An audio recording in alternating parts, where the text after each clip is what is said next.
Assalamualaikum and welcome to another lecture on NCERT CBSE Macroeconomics। आज हमारा lecture number 13 है और सर्कुलर फ्लो ऑफ इनकम पे आज हमारा लास्ट लेक्चर है और ये 6th लेक्चर होगा इस सीरीज़ पे।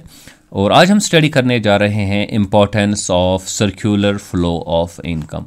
तो आप ये बात याद रखेंगे कि सर्कुलर फ्लो ऑफ इनकम के पहले लेक्चर में हमने स्टडी किया कि इकॉनमी के सेक्टर्स कौन होते हैं, फिर हमने 2 सेक्टर मॉडल स्टडी किया, फिर 3 सेक्टर मॉडल स्टडी किया, फिर 4 सेक्टर मॉडल स्टडी किया और फिर हमने लीकेजेस एंड इंजेक्शंस का कॉन्सेप्ट जो है वो अंडरस्टैंड किए। और आज हमने ये समझना है कि ये जो सर्कुलर फ्लो ऑफ इनकम है ये हमारे लिए अंडरस्टैंड करना क्यों ज़रूरी है। क्योंकि हमने ये सब लेक्चर्स इस पर डिलीवर किए हुए हैं तो हम तफसील से ये चीज़ें आपके लिए जो है डिस्कस नहीं करेंगे क्योंकि वो पहले डिस्कस हो चुकी है। आज के लेक्चर में हम बस एक समरी आपके सामने रखेंगे कि सर्कुलर फ्लो ऑफ इनकम जो है वो हमारे लिए क्यों इम्पोर्टेंट है। तो बाकी जो रिलेशनशिप है बिटवीन डिफरेंट सेक्टर्स और जो डिफरेंट वेरिएबल्स कैसे ऑपरेट करते हैं, सर्कुलर फ्लो कैसे चलता है वगैरह, वो सब हम डिस्कस आज नहीं करने जा रहे हैं। Just a summary of the importance of circular flow of income for macro economics. तो चलिए देखते हैं।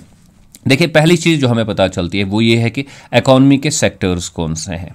पहला लेक्चर तो इसी के ऊपर था और हमने ये देखा कि इकॉनमी के 5 सेक्टर्स है: household sector, business sector, then government sector, then financial sector and then external sector और rest of the world sector. तो ये 5 सेक्टर जो है ये हमें पता चले पहले ही लेक्चर में। और इसके साथ साथ हमें ये पता चलता है ये जो 5 सेक्टर्स हमारे हैं ये क्या रोल अदा करते हैं। यानी कि फॉर एग्जांपल अगर आप हाउस होल्ड सेक्टर लेंगे तो इसके रिसीट्स कौन से हैं, पेमेंट्स कौन से हैं, कब इसको पैसे इस सेक्टर में दाखिल हो जाते हैं, कब इस सेक्टर से बाहर पैसे निकलते हैं, और फिर जो है इसका ये जो सेक्टर है ये किस तरह इसके ज़रिए से पैसे दूसरे सेक्टर में चले जाते हैं, जैसे कि बिजनेस सेक्टर है या गवर्नमेंट सेक्टर है। तो वो सब चीज़ें जो हैं वो हमें पता चलती है। तो हर सेक्टर का जो रोल है वो हमें अंडरस्टैंड हो जाता है जब हम सर्कुलर फ्लो ऑफ इनकम जो है वो हम स्टडी करते हैं। तो ये एक चीज़ है जो काफ़ी इंपॉर्टेंट हमारे लिए याद रखना। एक तो सेक्टर्स कितने हैं और दूसरा हर सेक्टर क्या रोल अदा करता है वो हमें पता चलता है। इसके साथ साथ हमें ये पता चलता है कि एक इकॉनमी एक्चुअली फंक्शन कैसे करती है, या ये जो डिफरेंट सेक्टर्स हैं ये किस तरह ऑपरेट करके यानी कि इकॉनमी को एस्टैब्लिश करते हैं, इकॉनमी को रन करते हैं। जाहिर सी बात है यही जो सेक्टर्स हैं इनके ज़रिए से ही एक इकॉनमी जो है वो ऑपरेट होती है। लेकिन वो कैसे होता है एक्चुअली, तो वो हमें पता चलता है जब आप circular flow of income study करते हैं। बस ये याद रखना है यहाँ पे कि जब आपको ये पता चलेगा कि डिफरेंट जो सेक्टर्स हैं ये एक दूसरे के साथ किस तरीके से जुड़े हुए हैं, तो फिर हमें पता चलता है कि इकॉनमी कैसे ऑपरेट करती है। और अगर किसी सेक्टर में प्रॉब्लम हो जाएगी, for example house hold sector में, गवर्नमेंट सेक्टर में या बिजनेस सेक्टर में, फाइनेंशियल सेक्टर में, तो ओवरऑल इकॉनमी कैसे प्रॉब्लम में आ सकती है। क्योंकि जब हमें ये पता चलता है कि किस सेक्टर्स की इंपॉर्टेंस क्या है तो फिर हमें ये भी अंदाज़ा हो जाएगा कि ये सेक्टर्स क्यों इंपॉर्टेंट है और इनमें अगर प्रॉब्लम हो जाएगी तो किस तरीके की ओवरऑल प्रॉब्लम इकॉनमी में हो जाएगी। तो फंक्शनिंग ऑफ एन इकॉनमी ये हमें समझ आ जाता है, या इसमें अगर कोई प्रॉब्लम हो जाए तो वो चीज़ भी हमें पता चलती है। और एक चीज़ जो हमें पता चलती है वो है कि मेजरमेंट ऑफ नेशनल इनकम। तो आने वाले लेक्चर्स में हमने नेशनल इनकम अकाउंटिंग के कॉन्सेप्ट को स्टडी करना है। वहाँ पे हमने यही देखना है कि नेशनल इनकम को कैसे मेजर किया जाता है। तो इससे पहले हमने जो हमारा दूसरा लेक्चर था 2 सेक्टर मॉडल, तो वहाँ पे हमने ये बताया था कि भाई हम नेशनल इनकम को 3 जगहों पे मेजर करते हैं। एक तो हम ये देखते हैं कि भाई ये देखिए ये प्रोडक्ट मार्केट है, ओके, ये बिजनेस कम्युनिटी यहाँ पे अपने प्रोडक्ट्स को बेचते हैं, ओके।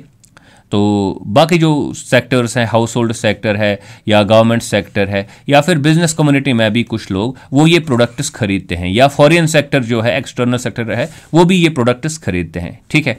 तो हम ये करते हैं कि हम देखते हैं कि भाई टोटल एक्सपेंडिचर कितना है, टोटल एक्सपेंडिचर कितना है, जिसमें हाउस होल्ड कंजप्शन है, फिर जो है गवर्नमेंट का एक्सपेंडिचर है, बिजनेसमैन का इन्वेस्टमेंट है और नेट एक्सपोर्ट्स। ये 4 फैक्टर्स मिला के जो है बनता है टोटल एक्सपेंडिचर। तो हम ये देखते हैं कि भाई टोटल एक्सपेंडिचर कितना हुआ, जितना टोटल एक्सपेंडिचर है वही हमारे लिए नेशनल इनकम है। ओके, तो इसको हम यहां पे भी मेजर कर सकते हैं। अब इन्होंने जो एक्सपेंडिचर किया, दैट मीन्स कि ये जो इन्होंने प्रोडक्ट्स इस मार्केट में डाले, प्रोडक्ट मार्केट में, उनकी कीमत जो है वो इतनी हुई, तो टोटल जो प्राइस होगा, टोटल प्राइस जो गुड्स एंड सर्विसेज बनाए जाते हैं एक इकॉनमी में एक ईयर में, ठीक है, उसी को आप जीडीपी कहते हैं। तो उसको भी हम यहां पे मेजर कर सकते हैं। तो यहां पे एक अप्रोच है कंजप्शन अप्रोच, और यहां पे जो है यहां पे प्रोडक्ट अप्रोच के जरिए से मेजर कर सकते हैं। इसी तरह यहां पे अगर आप देखेंगे, ये जो हाउस होल्ड सेक्टर वाले हैं यही ओनर्स होते हैं फैक्टर्स ऑफ प्रोडक्शन के, और इनको फैक्टर इनकम मिलती है। ठीक है, फैक्टर इनकम का मतलब है इनको वेजेस मिलते हैं, इनको रेंट मिलती है, इनको इंटरेस्ट मिलता है, इनको प्रॉफिट मिलता है। तो वो सब कहाँ जाता है, वो हाउस होल्ड सेक्टर में चला जाता है। तो टोटल जो हमारी इनकम है सब लोगों के लिए, उसको हम यहाँ पे मेजर कर सकते हैं। तो उसको भी हम नेशनल इनकम कहते हैं।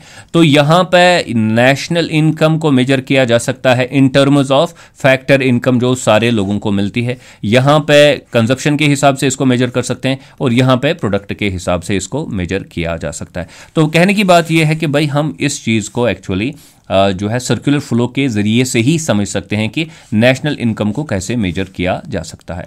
इसके अलावा जो इंजेक्शंस एंड लीकेजेस हमने स्टडी किए, ये क्या होते हैं, क्यों इंपॉर्टेंट होते हैं, तो ये भी हमें पता चलता है।